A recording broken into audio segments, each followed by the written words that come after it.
నీతి స్వరూపుని యెహోవా తన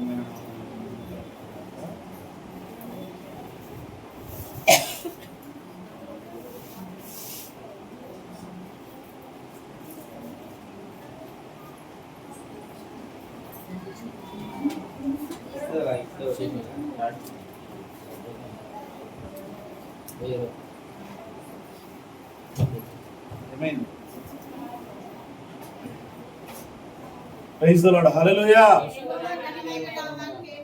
నీతి స్వరూపుని యెహోవా ఘనమైన నామానికి మహిమ కలుగును గాక. దేవుని స్తోత్రం. గడిచిన రోజుల నుంచి ఈ రోజులు దేవుడు తన ఉచితమైన చొప్పున నన్ను నడుపుకుందాను. అలాగే సంఘం అంతటి కూడా తన కృపలో భద్రపరిచి కాపాడి ఆదివారం ఆరాధనలు తన సన్నిధిలో నిలవబెట్టిన దేవునికి మహిమ ఘనత ప్రభావాలు చెల్లిస్తున్నాను. ఇప్పుడు వచ్చిన సంఘం అంతటి యేసుక్రీస్తునామములో శుభములు వందనాలు తెలియజేస్తాను. ప్రైజ్ ది లార్డ్, హల్లెలూయా, హల్లెలూయా. ప్రార్థించినట్లుగా దేవుడు కార్యాలు చేస్తాడు. చేస్తున్నాడా లేదా? అలాగే చెప్పినట్లుగా మెస్సీ మంచి మార్కులతో ఉత్తీర్ణత సాధించింది. ఆమేన్, హల్లెలూయా, కంగ్రాచులేషన్స్ మెస్సీ. దేవుడు ఇంకా నిన్ను బహుగా ఆశీర్వదించాలి. మొదటి సంవత్సరం ఇంటర్మీడియట్ ఫస్ట్ క్లాస్లో పాస్ అయ్యింది. 3 నెలలు కాలేజీకి వెళ్ళకపోయింది. వెళ్ళగట్టండి, గట్టి కొట్టాలి. 3 నెలలు కాలేజీకి అంటే క్లాసులు పోయినాయి. సబ్జెక్ట్ ఏంటో అర్థం కాదు తొందరగా. మనం ఒకరోజు వెళ్తేనే, ఒకరోజు మానేస్తేనే ముందు జరిగిన సబ్జెక్ట్ ఏంటో మనకి ఇప్పుడు చెప్పడం, మనం చదివినా అర్థం కాదు. అలాంటిది మరి ఆ టైంలో వాళ్ళ అమ్మమ్మకి ఒంట్లో బాగున్నటువంటి టైంలో అటు ఇటు జరగటం అని దేవుడు మంచిగా ఉన్నత స్థితిలో నిలబెట్టాడు కాలేజీ. హల్లెలూయా. అంటే అమ్మాయి కాలేజీకి సరిగా రాకపోయినా చదవగలిగిన కెపాసిటీ ఉంది. అలా అని చెప్పి కాలేజీకి వెళ్ళొద్దని కాదు ఇక్కడ. వాళ్ళు తెలుసుకుంటారనమాట. అటెండెన్స్ తక్కువగా ఉంది, మరి అసలు ఫస్ట్ మార్కులతో పాస్ అయింది అంటే అటెండెన్స్ ముఖ్యం కాదు. చదవగలిగిన కెపాసిటీ కావాలి, దాన్ని అర్థం చేసుకోగలిగిన కెపాసిటీ కావాలి. అర్థమైందా? అందులోనే ఏ గ్రూపు? బైపీసీ మామూలు విషయం కాదు. ఫిజిక్స్, కెమిస్ట్రీ చాలా టఫ్గా ఉంటాయి. ప్లస్ ఈ బయాలజీ చాలా గుర్తు పెట్టుకోవాలి. మామూలు విషయం కాదు అది, ప్రతిదీ గుర్తు పెట్టుకోవాలి. బయాలజీ అంటే తెలుసా? దేని గురించి చదువుతారు? ఏ దేని గురించి చదువుతాయి చెప్పండి. బయాలజీ, ఇంకా బయాలజీలో ఏముంటాయి? అన్ని అంటే ఈవెన్ ఆకులు, కాండాలన్నీ కట్ చేసి ప్రయోగాలు చేయాలి. అందులో ఎన్ని లేయర్స్ ఉన్నాయి, ఎన్ని కణాలు ఉన్నాయి, ఏంటి. కెమిస్ట్రీ చదివిన వాళ్ళకేమో ట్యాబ్లెట్ తయారు చేస్తారు. ఫిజిక్స్, కెమిస్ట్రీ చదివిన వాళ్ళు, ఫిజిక్స్ చదివిన వాళ్ళు అణుబొమ్మలు తయారు చేస్తారు. అర్థమైందా? ఫిజిక్స్ చదివిన వాళ్ళు దాని మీదే చదివిన వాళ్ళు కేవలం అదొక్కటే అణుబొమ్మలు తయారు చేస్తారు, ఫార్ములా వస్తారు. కెమిస్ట్రీ ఒక్కటే చదివిన వాళ్ళు ట్యాబ్లెట్, మన కోసం ట్యాబ్లెట్ తయారు చేస్తారు. అది తెలిసిన వాళ్ళు చదువుతాడు. జర్మనీ వెళ్ళిపోయాడు. ఇప్పుడు వాళ్ళు వద్దన్నారు ఇండియా వాళ్ళు తమ థీసిస్ని తీసుకోవట్లే. ఎందుకు తీసుకోవట్లేదు అంటే ఒకటే కారణం, క్యాస్ట్. ఆ క్యాస్ట్లో ఉన్నవాడు ఇంత జ్ఞానంతో తీసిస్తాడా? అయితే అన్నీ ఇవ్వలే, తీసేసి ఫార్ములా అంతా ఇవ్వాల. ఎందుకంటే దొంగలు ఎక్కువ కదా, వాళ్ళ దొంగలు ఎక్కువ, ఇంటెలెక్చువల్ దొంగలు ఎక్కువ, జ్ఞానాన్ని దోచుకునే దొంగలు అంటారు కదా. ఈ తక్కువ కులంలో కంటే పెద్ద కులంలో ఉన్న వాళ్ళందరూ జ్ఞానాన్ని దొంగిలిస్తారు. జాగ్రత్త. మీరు ఏదైనా కనిపెట్టారంటే వెంటనే వాడు దొంగిలించేసి వాడి పేరు వేసుకుంటాడు. వాడు అలాగే పెద్దోడు అయ్యాడు. చూడండి. అయితే తను ఇక్కడ లాభం లేదని చెప్పి జర్మనీ యూనివర్సిటీలో పిహెచ్డికి అప్లై చేశాడు. వచ్చింది. ఏమీ లేని పేదవాడు. వాడన్న పెయింటర్,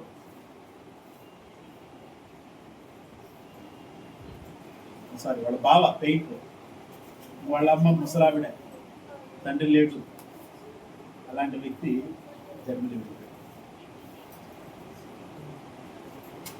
ఈరోజు వెల్ సెటిల్. మన దేశంలోనే కులపెచ్చుతో ఇది ఎప్పుడో ఉండాల్సినటువంటి వాళ్ళని కేవలం అదొకటి. అందుకనే క్రైస్తవ్యం కులం లేదు, దాని ఉన్నత స్థితి ఉంది. క్రైస్తవుడు హల్లెలూయా. క్రైస్తవ్యంలో కులం లేదు, ఉన్నత స్థితి ఉంది. అందుకని మీరు చెప్పుకోవద్దు నేను అది ఇది కాదు. Christian no caste. క్రిస్టియన్ అనే మాటకు అర్థమే నో క్యాస్ట్. ఎప్పుడైనా కానీ ఆశ్చర్యం వేస్తుంది. వీళ్ళందరూ అజ్ఞానులా? సింపుల్. అన్ని కులాలలో కూడా ఏ పాజిటివ్ వాళ్ళు ఉన్నారా? ఎట్టొచ్చింది మరి? వాళ్ళ కులం వాడికి మరి ఏ పాజిటివ్ ఉండకూడదు, ఇది సపరేట్ ఉండాలి వాడికి కులాన్ని బట్టి. అవునా? అసలు ఆలోచించరా అయ్యా? అందుకనే ఇలాగా ఆలోచనలు మనము పెంచుకోవాలి. అరే నువ్వు ఏ కులం అయితే నీ పొట్టోడివి, నువ్వు ఇదే హైట్ లో ఉన్నవాళ్ళు, ఇలా పొట్టిగా నల్లగా ఉన్నవాళ్ళు అన్ని కులాల్లో ఉన్నారు. మరి ఏ కులం ఇది? అట్టడి చెప్పుకుంటావు. నీకు రంగును బట్టి చూస్తే నువ్వు ఆ కులంలో ఉండాలి, నీ హైట్ను బట్టి చూస్తే నువ్వు ఆ కులంలో ఉండాలి. మరి ఆలోచన చేయాలి. ప్రతిదీ కూడా ఒక లాజికల్ గా ఆలోచన చేయాలి. రాజానుభావులు ఉన్నారు, అన్ని కులాల్లో ఉంటారు రాజానుభావులు. మంచి అందగాళ్ళు అన్ని కులాల్లో ఉంటారు. మరి ఏ కులం అని చెప్తావు నువ్వు? ఎంత అందగాడు వెళ్ళినా నీ కులం ఏంటి అని అడిగి చెప్పాడు సినిమాల్లో ఛాన్స్ ఇస్తారంట. ఇదేందో అర్థం కాదు. అందగాడే కదరా, నీకే కులం అయితే నీకు ఇచ్చేది ఎవరాదు. ఒక స్టోరీ తీసుకొని నేడు, ఆ స్టోరీ వాళ్ళే రాయాలి. వాళ్ళు రాస్తేనే స్టోరీ, లేకపోతే లేదు. అరే ఎవడు తీసుకెళ్తే నీకెందుకు? వాడు కులం నీకెందుకు? వాళ్ళలో టాలెంట్ ఉందా లేదా? అందుకని కులాలతో సంబంధం లేదు, టాలెంట్ అనేది ప్రతి వ్యక్తిలోనూ దేవుడు పెట్టాడు. ఇంకో మాట చెప్తా సింపుల్ గా, అందరికి తల పగిలిపోయేది. ఆదాము నుంచి అందరం వచ్చాము, అవునా? ఎవరి నుంచి వచ్చాము? మరి ఆదాము చర్మకారుడు అంటే అర్థం ఏంటి? చర్మకారుడు అంటే తెలుసా? మాదిగా చర్మకారుడు అంటే చర్మంతో వస్తువులు తయారు చేసేవాడు చర్మకారుడు. మరి ఆదాము చర్మకారుడు, మొట్టమొదట చర్మపు వస్త్రాలు వేసుకున్నాడు, చెప్పులు కొట్టుకున్నాడు, చర్మంతో ఆయుధాలు తయారు చేసుకున్నాడు, కావాలి ఒడిసిలావి. మరి ఆదాముతో వచ్చిన వాళ్ళందరూ మరి ఎవరో చర్మకారులేగా. మరి ఏంటి? నేను ఆ కులం, నేను ఈ కులం, నేను రెడ్డి, నేను కొమ్మ. నీకు మూల పురుషుడు ఎవరు లేరు, ఒక ఆదాము తప్ప. గుర్తుపెట్టుకోవాలి. ప్రపంచ దేశాలలో ఉన్న ఏ గ్రంథంలో కూడా మూల పురుషుల చరిత్ర లేదు, ఒక్క బైబిల్లో తప్ప. ప్రైజ్ ది లార్డ్, హల్లెలూయా. వారి వారి కాలాన్ని బట్టి వారు వృత్తులనేవి నేర్చుకుంటూ వచ్చారు. ఆ సమయంలో ఏం కావాలో అది తయారు చేసుకుంటూ వచ్చారు. నిప్పు కనిపెట్టింది ఆదామే. అర్థమైంది? అన్ని దేవుడు అన్ని సక్రమంగా ఆదాముకి ఇచ్చాడు. ఇచ్చిన తర్వాతే ఆదాము పిల్లలకు కూడా నేర్చుకున్నారు. అలా స్ప్రెడ్ అయింది ప్రపంచం. అర్థమైందా? ట్రంప్ మాదిగా. ఎందుకు? చర్మకారుడైన ఆదాము కొడుకు కాబట్టి. సింపుల్ అది. ఆదాము నుంచి వచ్చిన వాళ్ళందరూ కూడా అంతే. దీనికి సింపుల్ లాజికల్ గా మనం ఆలోచిస్తే ఈ లోకములో ఇవన్నీ కూడా ట్రాష్. కులం, మతం, మనిషి, ఎత్తు, పొరుగు, అందరికీ ఒక విషయం. రేపు ప్రత్యేకమైన ఒక పని కోసం వెళ్తాను, ప్రార్థన చేయాలి. చెప్పేసిందా? ఓకే, ఓకేనా? చుట్టూ మ్యారేజ్ విషయం మాట్లాడడానికి వెళ్తున్నాం. అందరూ ప్రార్థన చేయండి. వాక్యం నేర్పించాలి అందరికి వాక్యం నేర్పించాలి. ఎంతమందిగా నేర్పిస్తాం, ఎంతకాలం ఉంటాను నేను, అంతేనే కదా. అందుకని మీరు నేర్చుకోవాలి. మీరు నేర్చుకొని మీ పక్కన వాళ్ళతో మాట్లాడాలి, ఇలాగే మాట్లాడాలి.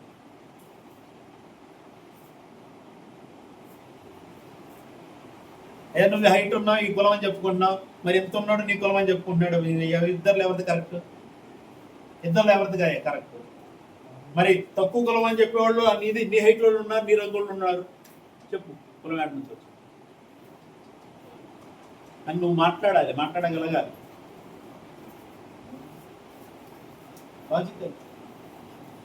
ఎక్కడి నుంచి వచ్చావు చెప్పయ్యా. నేను అడిగితే ప్రశ్న, ఒకటి అడిగితే పత్తా లేకుండా వెళ్ళిపోయాయి. ఇంకా రావట్లేదు, ఇంకా బూతులు తిట్టడం ప్రారంభించాడు. నీ మూల పురుషుడు ఎవరో చెప్పు. అంటే దట్స్ ఇట్. ఆదాము మా మూల పురుషుడు బైబిల్ ప్రకారం ప్రపంచానికి. నీ మూల పురుషుడు ఎవరు? నీ గ్రంథాన్ని బట్టి చూపి. ఎందుకంటే లేదు గ్రంథం.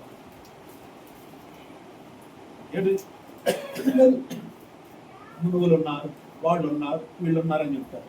మనువులు ఎక్కడి నుంచి వచ్చారు? దేవతల మనుషుల వాళ్ళు చెప్పుంటే వాడు దేవతలు. మరి దేవతలకు మనుషులు ఎలా పుడతారా? వాళ్ళు దేవతలు అయితే మనుషులు ఎలా పుడతారు? దేవతలు అంటే మహిమ శరీరాలతో ఉన్నవాళ్ళు, మనుషులు మట్టితో పుట్టిన వాళ్ళు. దేవతలకు మనుషులు పుట్టడం ఏంటా? ఆన్సర్ లేదు. ఆన్సర్ లేకపోతే ఏమవుతాయి? బూతులు వస్తాయి.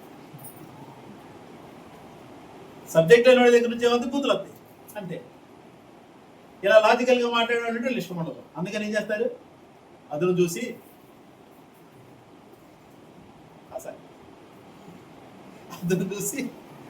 తీసుకెళ్ళి చంపేస్తారు.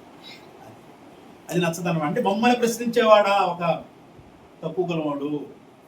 అరే నాయన, బ్రాహ్మణుడు అంటే బ్రహ్మజ్ఞానం ఎరిగిన వాడు బ్రాహ్మణుడు. అర్థమైందా? అంటే ఆ స్థితికి వెళ్ళేసరికి వాళ్ళకి ఏమాత్రము కూడా ఒంట్లో రక్తము చల్లగా ఉండట్లా, మరిగిపోతా ఉంది. బ్రహ్మజ్ఞానం ఎరిగిన వాడు బ్రాహ్మణుడు. అంటే ఈ బ్రహ్మజ్ఞానం బైబిల్లో ఉంది, వాడు దాన్ని పట్టుకున్నాడు, వాడు బ్రాహ్మణుడు అయిపోయాడు. వాడు మాకు చెప్పే స్థితిలోనికి వచ్చాడు. వాడా మాకు చెప్పేది? సరే, అపవాదిగాడు ఎలా మనుషుల్లో కులాన్ని, ఒక శాస్త్రాన్ని ఎలా ఇంజెక్ట్ చేశాడు. ఎవ్వరు కూడా, ఏ తక్కువ కులం ఉన్న వాళ్ళు ఎవరు కూడా ఇంత లాజికల్గా ఆలోచించట్లేదు. అందుకనే వాళ్ళ వెనకాల పరుగులు పెడతా ఉన్నారు. వాళ్ళు క్వార్టర్ ఇవ్వగానే క్వార్టర్ వేసుకుంటున్నాడు, జై కొట్టుకుంటారు. బ్రారా పలానాతోడు గొడవ చేయాలి అని అంటే చాలు వెళ్తున్నాడు. అంతే. వాడు మళ్ళీ చివరికి వచ్చి చెప్పులు కుట్టుకోవాల్సిందే.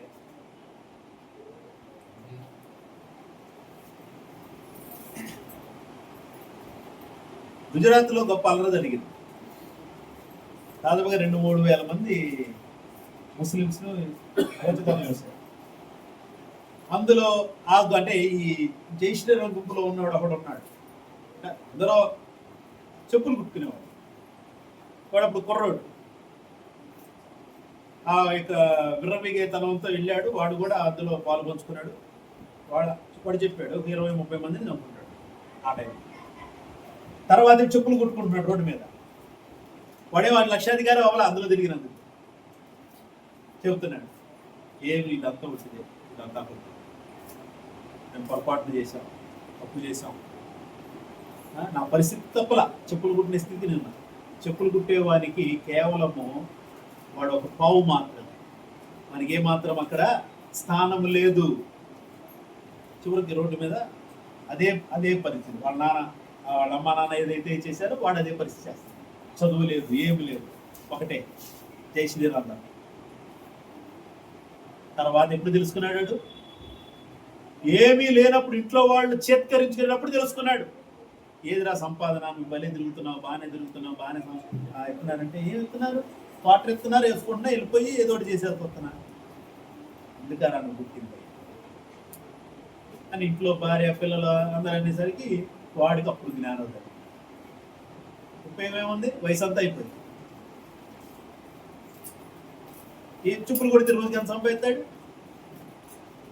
ఈరోజు అసలు ఎవరు గుర్తించుకుంటున్నారు? ఎప్పుడో రేరు. అంటే అజ్ఞానము వీడితే జ్ఞానవంతులు.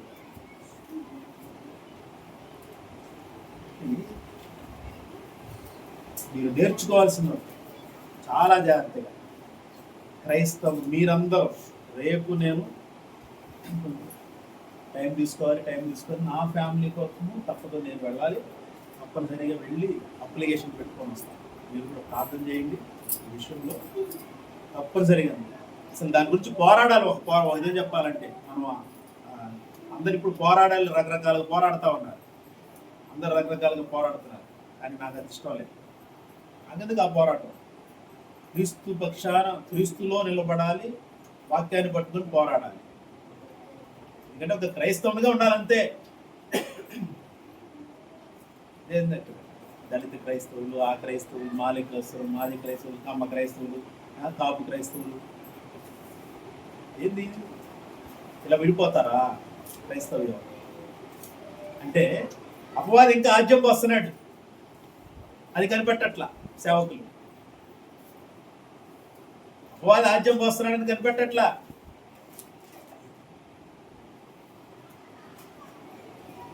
అందుకని నేర్చుకోండి, తెలుసుకోండి. Just no government job, no government facilities ఏమొద్దు నాకు. అంతగా అవసరమైతే మీరు తెగించి రాసి ఇవ్వండి, దేవుని కార్యాలు చూడండి. మన పక్షాన దేవుడు ఎలాంటి కార్యాలు చేస్తాడు. ఓకేనా? రేపు వెళుతున్నాము పెళ్లి మాటలు మాట్లాడటానికి. అక్కడ ఇలాంటి డిస్కషన్స్ రాకుండా ఉండాలి. ఓకే, జస్ట్ వెళ్ళాలి, వాళ్ళ గురించి మాత్రం మాట్లాడాలి. ఎందుకంటే నాకు చిన్న తేడా వచ్చినా నేను ఊరుకుని బైబిల్లో వచ్చి వెళ్ళిపోతా. ఇక ఆయన సేవకుడు కాబట్టి ఆయన నుంచి మనకు వాక్యానుసారంగా మంచి సమాధానం వస్తుందా? ఓకే. వాక్యానుసారం కొంచెం తేడా ఉంటుందా? కొంచెం ఆలోచించాలి. మాట్లాడడం పక్కన పెడితే ముందు మాత్రం వివాహ విషయం మాట్లాడేసి త్వరగా వచ్చే నెలలోనే పెట్టుకోవటానికి ప్రయత్నం చేద్దాం. ప్రార్థన చేయండి. చాలా అవసరతలు ఉన్నాయి, ఖర్చులు ఉన్నాయి, పరిస్థితులు బాగలేదు, అన్ని పరిస్థితులు ఎలా వచ్చేసినాయి. ఓకేనా? అంతేనా? ఏంటంటున్నారు చెప్పండి. అప్పుడేనంటున్నారా? తొందరగా అంటున్నారా?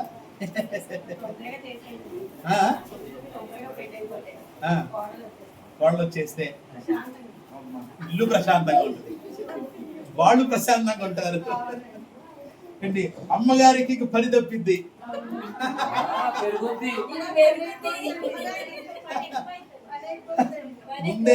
ముందే చెప్పిందంట, నేను మరో చింటూనే అని. అంటే అర్థం చేసుకోవాలి, అంటే వానికి తినిపించాలి, ఆ అమ్మాయికి తినిపించాలి.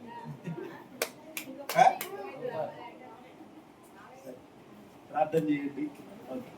ఏది ఏమైనా ఒకటి, దేవుని నామ మహిమార్థమే ప్రతి కార్యం జరగాలి, వాక్య ప్రకారంగా జరగాలి. అదే ఏ హిందూ సంబంధమైనటువంటి సాంప్రదాయాలు, ఏ హిందూ సంబంధమైనటువంటి విధానాలు రాకూడదు. పెళ్లి ముహూర్తాలు చూసుకుందాం, అది ఇంకా పసుపు కుంకుమలు ఇవి వాడదాం, ఇంకా తాళి కట్టడానికి తలంబ్రాలు తయారు చేపిద్దాం, తాళి తయారు చేపిద్దాం, ఇటువంటివి ఏమీ లేకుండా ఉండాలని ప్రార్థన చేస్తున్నాం. దేవుడు ఎందుకంటే మన ప్రార్థన ఆలోచిస్తున్నాడు, ప్రతిఫలం ఇస్తున్నాడు. ఓకే, మనం అనుకున్నదే దేవుడు అనుకున్నది మనం అనుకుంటున్నాము కాబట్టి జరిగింది. ప్రైజ్ లార్డ్, హల్లెలూయా. దేవునికి ఎలాగ ఇష్టమో అలాగే జరుగుతుంది. హల్లెలూయా. ప్రార్థన చేయండి. ఓకే, చిట్టు ఒక ఇంటి వాడు వస్తున్నాడు.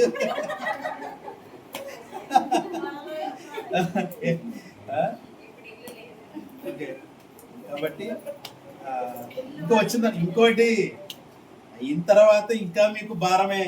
వాళ్ళ గురించి బాగా ప్రార్థన చేయాలి. ఎందుకంటే మరి సెటిల్ అవ్వాలి, ఎటువంటి ఇబ్బందులు రాకూడదు. ఎందుకంటే ఈ ప్రస్తుతానికి ఇద్దరు, ఇప్పుడు అమ్మాయి ఏమో ఇన్స్టాగ్రామ్లో చేస్తుంది, అబ్బాయి ఏమో ఇక్కడ వీడియో ఎడిటింగ్, పనులు వస్తున్నాయి, కొన్ని రావట్లేదు, ఎప్పుడు ఉండవు.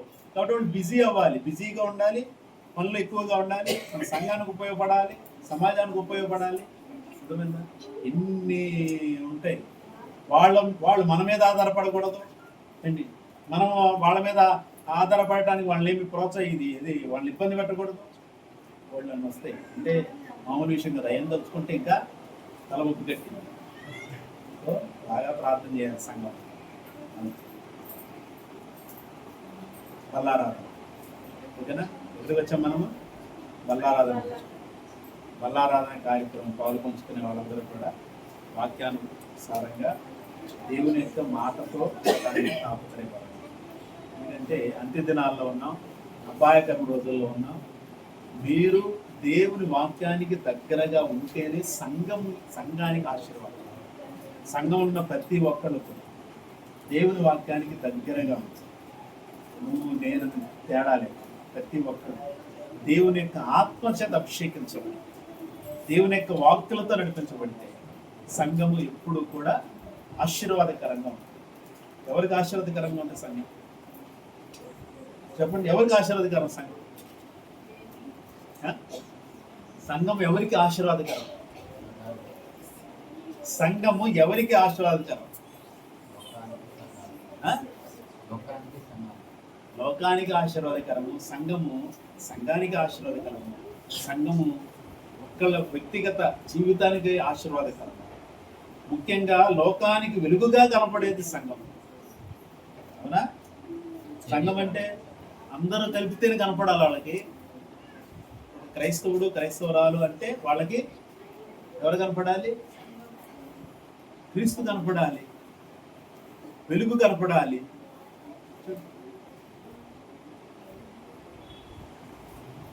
ఆ స్థితిలో నిలబడగలిగినటువంటి శక్తితో ఉండాలి. అపోస్తలుల కార్యము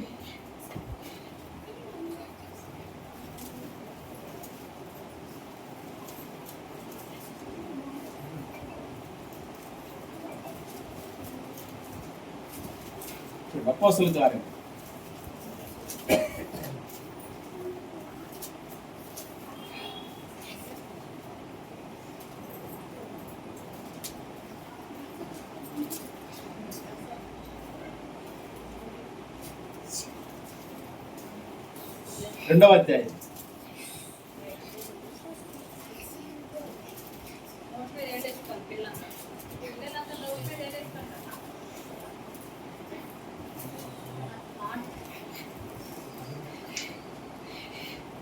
రెండవ అధ్యాయం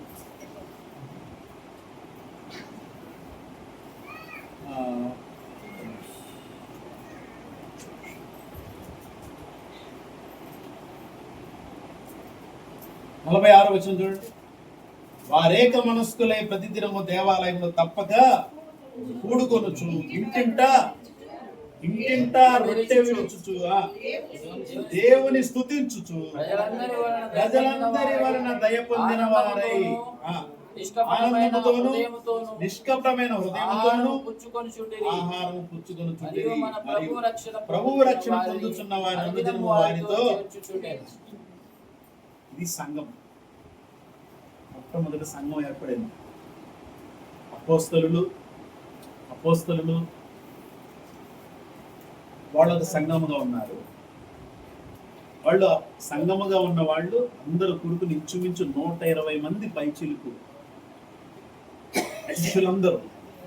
అంటే అప్పుడు దాదాపుగా ఆ సంఘము ఎంతమంది ఉన్నారు? 120 మంది. వాళ్ళందరూ మేడగదిలో కూడుకొని ప్రార్థన చేస్తూ ఉన్నారు. అది పెంతెకొస్తు పండుగ దినం. ఆ రోజు దేవుడు తన ఆత్మను అభిషేకాన్ని వారి మీద కుమ్మరించాడు. ఇంచుమించు 120 మంది. అందులో యేసుక్రీస్తు ప్రభు వారి తల్లి అయిన మరియా మరియు ఆయన తర్వాత పుట్టినటువంటి వారు అందులోనూ ఉన్నారు. తర్వాత వాళ్ళు మారు మనసు పొందారు. ఆయన బ్రతుకున్నప్పుడు మారు మనసు పొందారు. ఆయన బ్రతుకున్నప్పుడు ఏమనుకున్నారంటే మా అన్నయ్య కదా, దేవుడి సేవ చేస్తున్నాడు అన్నట్టుగా వాళ్ళు ఉన్నారు. ప్లస్ ఆయన్ని కొంచెం వ్యతిరేకించారు. ఆయన చేసే అద్భుతాలు కానీ ఆయన మాటలు కానీ అర్థం చేసుకోలే, ఆయన వ్యతిరేకించారు. ఓకే, తర్వాత వాళ్ళు అయితే ఎలాగైతే మారు మనసు పొందారు. మరియమ్మ గారికి పుట్టినటువంటి బిడ్డల్లో 4 మగ సంతానం, అందులో 2-3 హతసాక్షులు అయ్యారు. చూడండి, ప్రభు కోసం ప్రాణాలు చేశారు. అలా అంటే వాళ్ళు అలా 120 మందిపై దేవుని యొక్క ఆత్మ కుమ్మరించబడింది. వాళ్ళు దేవుని ఆత్మతో అభిషేకించబడ్డారు. అది సంఘం. మొట్టమొదటి సంఘమును దేవుడు తన ఆత్మ చేత అభిషేకించడం జరుగుతుందో తెలుసా? పెంతెకొస్తు పండుగ రోజు ఏం చేస్తారు? చెప్పండి, పెంతెకొస్తు పండుగ రోజు ఏం చేస్తారు తెలుసా?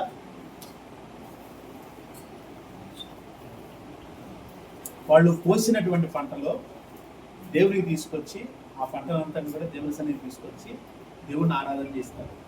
దేవుడిని ఆరాధన చేస్తారు. కోత పండుగ. ఓకేనా? అంటే ఇక్కడ పెంతెకొస్తు రోజు ఏం జరుగుతుంది? వాళ్ళు కూడా ప్రభువు కోసినటువంటి పంట, ఎవరో యేసుక్రీస్తు ప్రభు. గుర్తుపెట్టుకో, ప్రభు తండ్రి అయిన దేవుడు కోసిన పంట యేసుక్రీస్తు ప్రభు. ఆ పంట ద్వారా వీళ్ళు దేవునికి స్తుతి చెల్లిస్తున్నారు. అంటే యేసు నామములో తండ్రిని స్తుతించటం వాళ్ళ అపోస్తలులు చేస్తున్న పని. అంటే యేసు నామాన్ని మొట్టమొదట ఉపయోగించింది పెంతెకొస్తు పండుగ రోజు. అంటే దాని సాదృశ్యం ఏంటంటే పెంతెకొస్తు పండుగ రోజు ఏదైతే పంట తీసుకొచ్చి దేవుని సన్నిధిలో ఆరాధన చేయాలో దేవునికి, సేమ్ అలాగే ఏదైతే దేవుని సన్నిధిలో ఆరాధన చేయాలో అలాగే అపోస్తలులు కూడా దేవునికి అక్కడ ఆరాధన చేస్తున్నారు. ఎలా ఆరాధన చేయమని దేవుడు మార్పునిచ్చాడనంటే యేసుక్రీస్తు ద్వారా ఆయన అదే పంట. ఇక్కడ అపోస్తలులు ఆ రోజు యాక్చువల్గా ఏం చేయాలి? వాళ్ళ పొలంలో కోయబడిన దాన్ని తీసుకుని వెళ్ళి దేవుని సన్నిధిలో ఆరాధన చేయాలి. కానీ ఇక్కడ అపోస్తలులు ఏం చేస్తున్నారు? దేవుని పొలంలో కోత కోయబడినటువంటి యేసుక్రీస్తు ద్వారా తండ్రిని వాళ్ళు ఆరాధన చేస్తున్నారు. అర్థమైందా? అదే పెంతెకొస్తు పండుగ.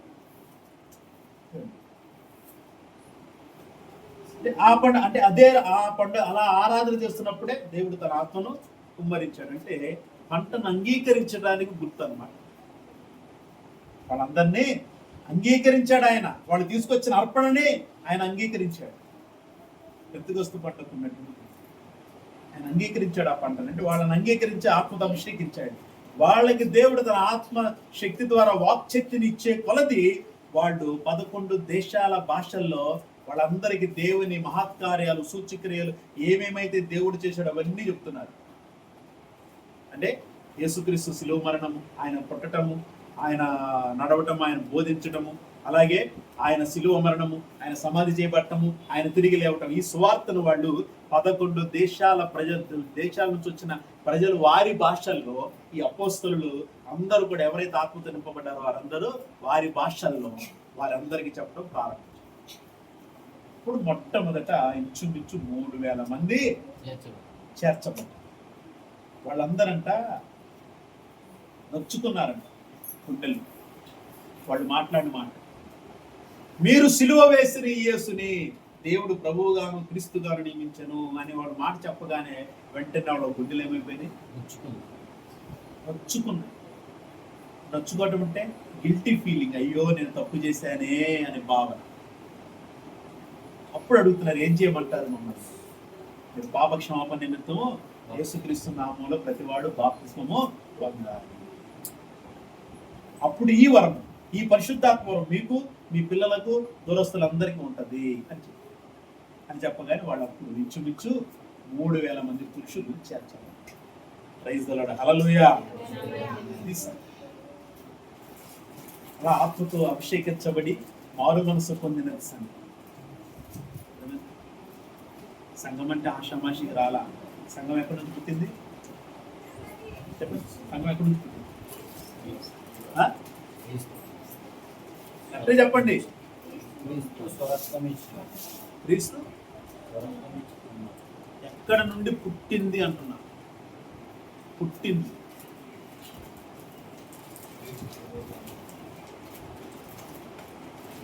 క్రీస్తు కక్కలో నుంచి. అవ్వం ఎక్కడి నుంచి వచ్చింది? ఆదాము ప్రక్కలో నుంచి వచ్చింది. అవునా? సంఘం ఎక్కడి నుంచి వచ్చింది? క్రీస్తు ప్రక్కలో నుంచి వచ్చింది. అందుకని ఆయన ప్రక్కలో పొడిచినప్పుడు ఏమైంది? రక్తము నీరు రెండు కాయ. రక్తము పరిశుద్ధపరచడానికి గుర్తు, నీరు బాప్తిస్తానికి గుర్తు. అర్థమైందా? అదే సంఘం. ప్రభు ప్రతి ఒక్క కార్యములో కూడా, ప్రభు యొక్క ప్రతి మాట కానీ, ఆయన నడక కానీ, ఆయన మాట్లాడిన విషయం కానీ, ఆయనలో జరిగిన ప్రతిది క్రియ కానీ అన్నీ మన జీవితానికి సాదృశ్యంగా ఉంటాయి. అందుకని ప్రభు యేసుక్రీస్తు ప్రభు గురించి ఎక్కువగా తెలుసుకోవాలి. ప్రక్కలో నా సంఘము ఆ తర్వాత వెంటనే అక్కడున్న వారందరికీ భయం కలిగిందంట. చూసేవారికి అందరికి భయం కలిగింది. అరే అన్ని వాళ్ళ భాషల్లో మాట్లాడేది, వీళ్ళందరూ బాప్తిసానికి వెళ్ళిపోయారు 3000 మంది. ఇప్పుడు అందరికి భయం కలిగింది. ప్లస్ అనేకమైన మహత్కార్యాలు సూచక్రియలు జరుగుతున్నాయి. విశ్వసించిన వారందరూ ఏకముగా కూడి తమకు కలిగినదంతయు చరచరా సమిష్టిగా ఉంచుకున్నారు. ఇదిగాక వారు తమ చరచరాస్తులన్నీ అమ్మి అందరికి పంచిపెట్టారు. ఏం చేశారంట? చిరాస్తులను అమ్మి అందరికి పంచిపెట్టారు. ఇప్పుడు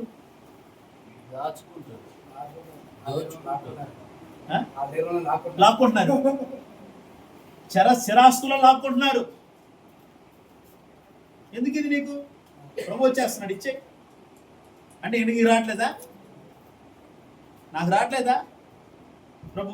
అందరికీ వస్తుంది కదా. అంటే నేను ఏం తీర్చుకుంటాడంటే, నేను రాను మీరే వెళ్ళేది, నేను రాను నాకు ఇది ఇచ్చే చాలు అంటాడు. అర్థమైందా?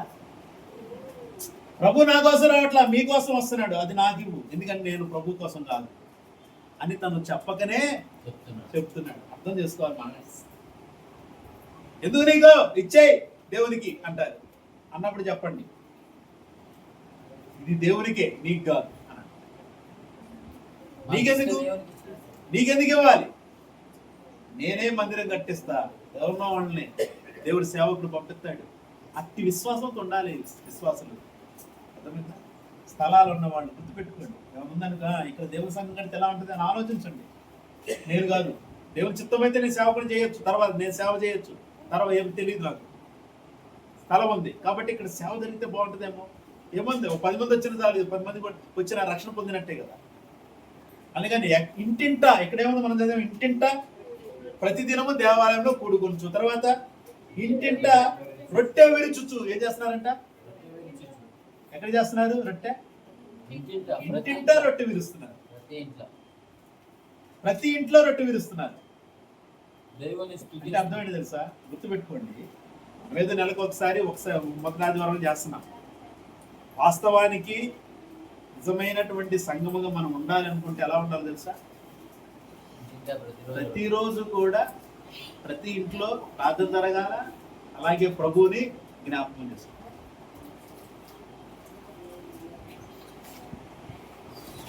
ఈ మాట ఒక సేవకుంటే అట్టడే చేస్తారు. వాక్యం ఒప్పుకోదుగా, వాక్యం ఒప్పుకోవటం. యేసుక్రీస్తు ప్రభువు వారు వచ్చిందే ప్రతిరోజు మనతో ఉండడానికి. అర్థమైందా? యేసుక్రీస్తు ప్రభువు వారు వచ్చిందే ప్రతిరోజు మనతో ఉండడానికి. నన్ను జ్ఞాపకం, నేను వచ్చేంత వరకు నన్ను జ్ఞాపకం చేసుకోండి అన్నాడు. పౌలు గారు ఏమన్నారు? ప్రభు వచ్చేంత వరకు ఆయన మరణాన్ని ప్రచురించండి అన్నాడు. ప్రతి దినం చేయాల్సిన పనిని సంవత్సరానికి ఒకసారి కదా, ప్రతి దినం చేయాల్సిన పని ఏంటిది? ప్రతి దినం చేయాల్సింది అంటే ఆ రోజు అంటే కాలము, ఆ రోజు కాలం వేరండి. ఆ రోజు కాలం ఏంటి, ఈ రోజు కాలం ఏంటి? వాక్యం మారేది కాదుగా. ఆలోచించండి. అంటే ఇప్పుడు జరిగింది తెలుసా? పరిశుద్ధాత్మ చేత సంఘం అభిషేకించబడింది.